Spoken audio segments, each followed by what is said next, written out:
필요 없는 부동산 정보를 우리가 소음이라고 볼 수 있고요. 중요하고 꼭 필요한 정보를 우리가 신호라고 볼 수 있겠죠. 저는 미국 대학인 IU의 교수이면서 우리나라에서 가장 큰 주거용 부동산 회사인 우대빵 부동산의 부동산 연구소장과 부동산 아카데미 원장을 맡고 있습니다. 한국 대학 중에 영산대학교와 성결대학교에 근무를 했었고요. 현재는 이제 미국 대학 일을 하고 있습니다. 이론과 함께 투자 경험, 즉 현장의 경험을 바탕으로 해서 현재는 사회에 제 지식과 경험을 환원하는 역할들을 하고 있습니다. 현재 이제 부동산 정보가 너무 많이 양산되고 있는데요. 중요한 것은 이런 소음과 신호, 즉 필요 없는 부동산 정보를 우리가 소음이라고 볼 수 있고요. 중요하고 꼭 필요한 정보를 우리가 신호라고 볼 수 있겠죠. 그래서 소음과 신호를 구분하는 방법을 찾아가는 것이 중요하고요. 제가 생각하는 신호는 수급 요일이라든지 아니면 유동성, 이 두 가지를 중심으로 부동산 시장을 보기 위해서 노력하고 있습니다. 그 안전자산이라면 두 가지 요소를 갖춰야 되는데요. 첫 번째는 변동성이 적어야 됩니다. 최근에 이제 주식이라든지 가상화폐 같은 경우는 변동성이 굉장히 심한 걸 여러분들도 느끼실 겁니다. 반면에 이제 부동산은 조정기를 받는다고 하더라도 상당히 안정적으로 가고 있는 걸 보실 수 있습니다. 그리고 두 번째는 이제 인플레이션인데요. 최근에 이제 물가가 많이 오르고 있습니다. 그래서 이런 인플레이션 하에서 자산의 가치를 유지할 수 있는 상품은 실물 자산입니다. 그런 차원에서 이제 부동산은 안정성이 굉장히 높다고 볼 수 있는 거죠. 예, 우리가 일반적으로 생각하시면 중소형 평형 그리고 역세권에 있는 아파트, 이런 아파트들이 하락장에서 잘 버티는 아파트라고 생각하는데요. 사실은 우리가 역발상적으로 생각을 볼 필요가 있습니다. 그래서 전세가율이 낮은 아파트, 즉 투자할 때 돈이 많이 드는 아파트 같은 경우는 투자자들이 많이 뛰어들지 않습니다. 그런 아파트는 하락기에 아무래도 많이 버틸 수 있고요. 하지만 가장 중요한 요인은 하락장에 버티는 아파트보다는 많이 오르는 아파트를 선택하시는 게 좋습니다. 왜냐하면 하락이라는 것은 한 10에서 20% 정도가 떨어지지만 오를 때는 두세 배 오르기 때문입니다. 수요, 공급, 그다음에 정부에서 시장에 어떻게 관여하느냐, 정비사업, 이런 부분들이 대부분 바뀌었습니다. 하지만 가장 중요한 것은 어쨌든 민간 위주의 시장에서 시장 관여도를 굉장히 줄였다는 겁니다.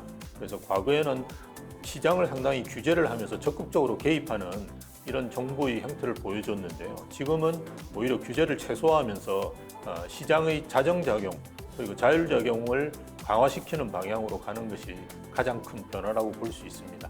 지금 현재 이 시장에 진입하시려고 하는 분들 같은 경우는 먼저 봐야 될 시장이 전월세 시장, 즉 임대차 시장입니다. 최근에 이제 계약갱신 청구권이 만료된 매물들이 나오고 있기 때문에 이 매물들이 전월세 시장에 어떤 영향을 미치고 그 미치는 영향이 매매 시장에 또 어떻게 반영되는지 이런 걸 살펴볼 필요가 있고요. 또 하나는 최근에 이제 윤석열 정부 들어와서 거래를 좀 활성화시킨다는 차원에서 매물들이 많이 나오고 있습니다. 이런 매물들이 나오는 것이 지역에 따라서 상당히 차이가 있습니다. 내가 원하는 지역이 어느 정도 매물이 나오는지를 좀 살펴보고 그 시장에 진입하시는 것이 필요할 것 같습니다. 그 수도권의 우리 주거용 부동산 시장의 경우에는 현재 상승의 후반기 정도에 있지 않는가 이렇게 예상해 볼 수 있는데요. 상승의 상반기는 이미 2013년부터 지나왔고요. 그 다음에 2021년부터 상승의 후반기가 시작되었다고 봅니다. 이 시기의 가장 두드러진 특징으로는 어쨌든 규제가 굉장히 심하다 보니까 가격은 계속 오르지만 그 가격 인상폭이 적으면서 시장의 차별화가 굉장히 심해지는 시장입니다. 그래서 오르는 부동산은 오르고 조정을 받는 부동산은 또 조정을 받는 이런 형태를 보여주고 있습니다. 그래서 현재 시장의 후반기에서 시장에 진입할 때는 차별화라든지 이런 부분들을 유념하시면서 들어오시는 것이 좋겠죠. 지금 전세 시장이 안정화되어 있다고 해서 전세난이 없다고 예상하기는 힘듭니다. 왜냐하면 최근에 이제 전 정부에서도 굉장히 드라이브를 걸었고요. 전세의 월세화 현상이 많이 진행되고 있습니다. 그래서 5월 기준으로 보더라도 임대차 거래에서 월세 거래의 비중은 50%가 넘었습니다. 이미 전세를 추월했거든요. 그래서 전세에서 월세로 넘어가다 보니까 이게 전세 시장이 안정된 걸로 보이는데요. 사실은 월세가 굉장히 많이 오르고 있는 거죠. 그래서 전세 난이라고 하기에는 조금 혼재되어 있는 상황이 있지만 사실은 월세를 본다 그러면 여전히 뭐 전세난은 우려되는 부분이 있고요.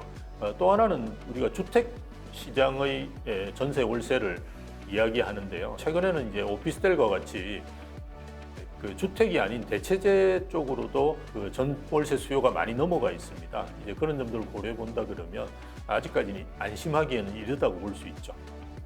주간 단위 아파트 시세를 발표하는 나라는 전 세계에서 우리나라가 유일합니다. 그래서 통계적이라든지 어떤 계량적인 측면에서 보면 부동산 시장이 굉장히 선진화되어 있다는 느낌이 있는데요.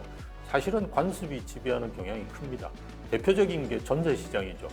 외국에는 전세란 제도 자체가 없습니다. 부동산 금융이 굉장히 미비한 이유도 전세 시장이 있기 때문에 그런데요. 그런 측면에서 본다 그러면 그 선진화되어 있는 시장이지만 관습이 상당 부분 지배하는 시장, 그로 인해서 쏠림 현상이 많은 뭐 이런 시장이라고 볼 수 있죠. 지금 현재 그 대외 경제 여건이 굉장히 어렵습니다. 대부분의 자산 시장이 굉장히 어려운데요. 부동산이라는 상품은 우리가 평균적으로 보더라도 10년 이상은 보유하고 있는 상품입니다. 그래서 일희일비하지 마시고 내가 언제 사서 언제 팔까 이런 데에 대한 생각보다는 내 집 마련 차원에서 접근하는 것이 가장 좋지 않을까 봅니다.